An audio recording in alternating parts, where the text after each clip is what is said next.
So a lot of people have frogs and reptiles they would like to make rain chambers for.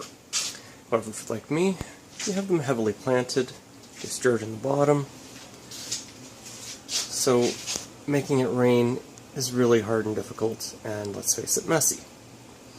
So I'm going to show you how to make a very easy rain chamber. First thing you're going to want to do is get a tank that's empty and a lid that you're not willing to make a mess of. So you're going to fill the tank with just water, a couple inches in the bottom. Put very large rocks, some floating materials, like some bark. I have no lily pad that floats. So these items here, they'll give land for your critters to be on, and if you have crickets and other food sources, it also gives them a land source. You're going to need zip ties or some twist ties, and a pump. Now, the pumps you can get from fountains, from pet stores, from garden shops, etc. You also need some hose. Again, can be purchased from the same spot. I have 6 feet here, even though this is a very small tank. Now there's 2 things that you can do.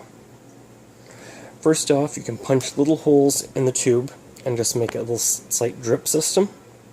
That works for chameleons, geckos, and things like that, where you just want a slow drip system.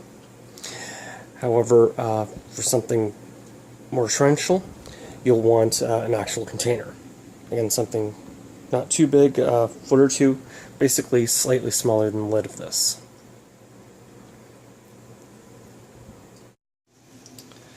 So what I've done here is I've taken some twist ties. You can also use zip ties. And I've tied on some clippings of plants, some plastic plants here, along with the tubing itself. So tubing with the little push pins, I get some minor leakage here.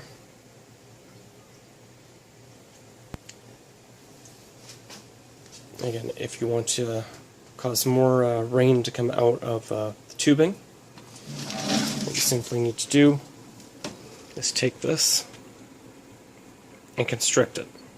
So you can put a cork in there with a small hole drilled through so it restricts the flow.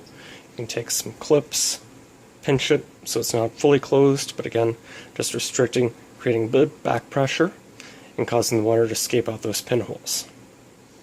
If it simply has open flow, the pressure with the thickness of most of these hoses that you can get, it's not going to bleed through. You get very, very little water loss that way. It's just going to go in point A and out point B here.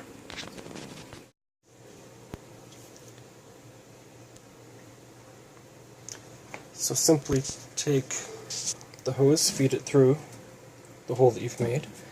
Now I've personally used some ties here. When it constricts the hole to the size that I need, it keeps it from having sharp metal as well that could possibly cut in, and gives far less escape for any critters that you might have in there from escaping.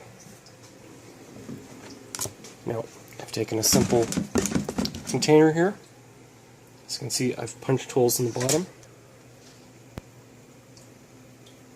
Now I used a drill bit because when you try and push something through, you can see these hairline cracks, where a drill goes through much smoother, less likelihood of cracking and destroying the whole thing. So I got this from the dollar store for a whole $2, so nice and cheap. Simply take the hose, put it in.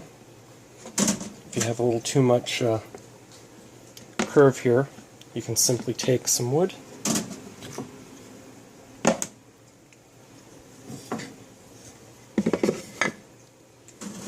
and use those to weigh it down and keep it in place. So you turn your pump on, the bin fills with water, and voila, you have your rain machine.